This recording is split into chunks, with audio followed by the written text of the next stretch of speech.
Tandaan nyo, once na nag-akusa kayo, kayo yung magpapatunay. Okay? Hindi more damaging than a lie. Ang kasinungalingan kasi maaaring mapapatunayan kung totoo ba ito o hindi. But false accusations already damages the person's trust, and somehow it could affect the person's image as well. Accuser So, pwedeng libel. Libelous yun. Di ba? Libelous yung mga ginagawa nila.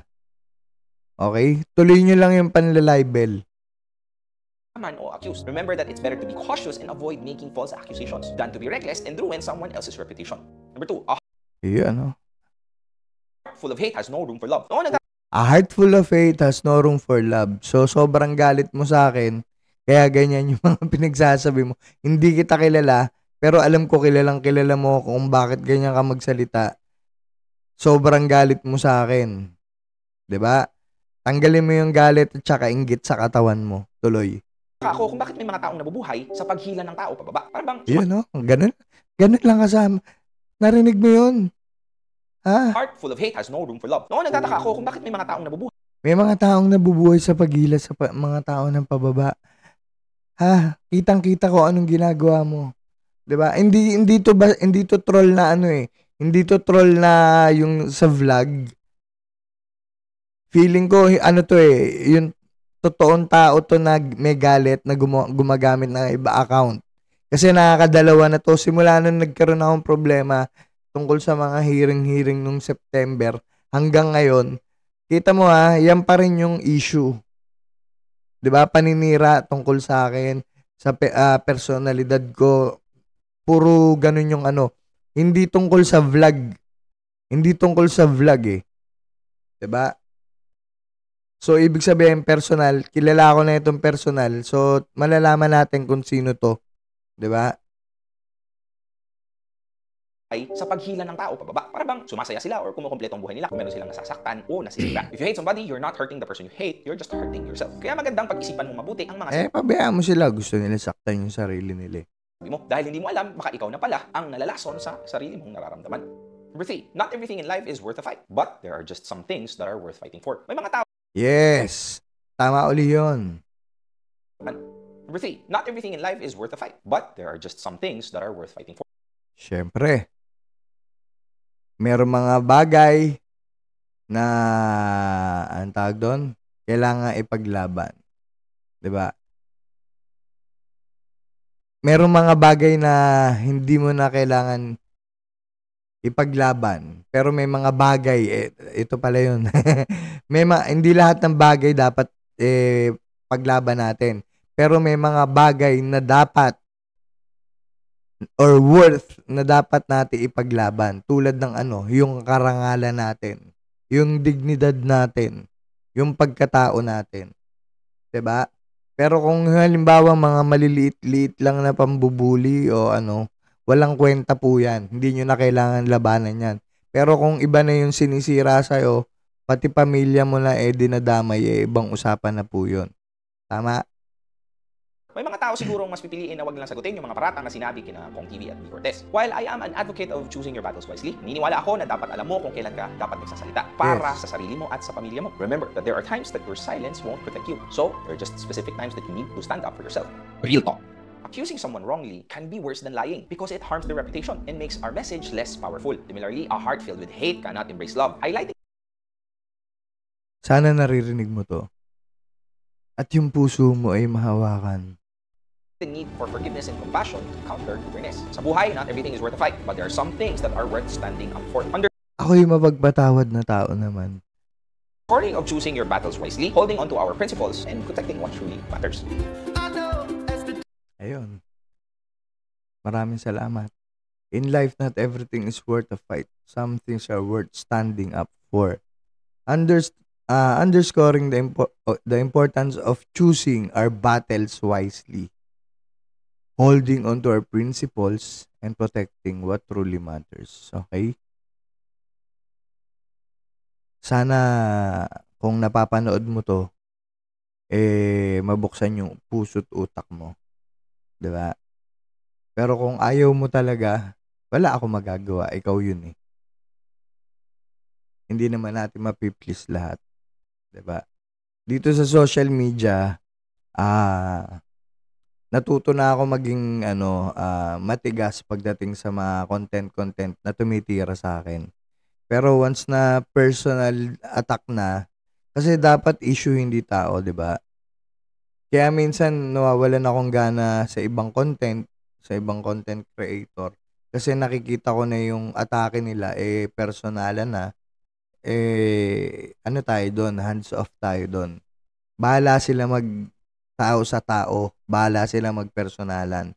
Pero kung sa atin, issue sana, hindi tao. Pero kung halimbawa, atakihin nila ako ng personal, ako ang ginagawa ko pa rin naman sa social media, issue. Pero kung gusto nyong tirahin ako sa personal, sana lumabang kayo ng harapan, 'di ba? Huwag kayong magtago sa likod ng ng keyboard nyo, ha? So, yun lang mga kalapida. Maraming salamat and stop recording. Sana pala may natutunan kayo. Subscribe and stop recording.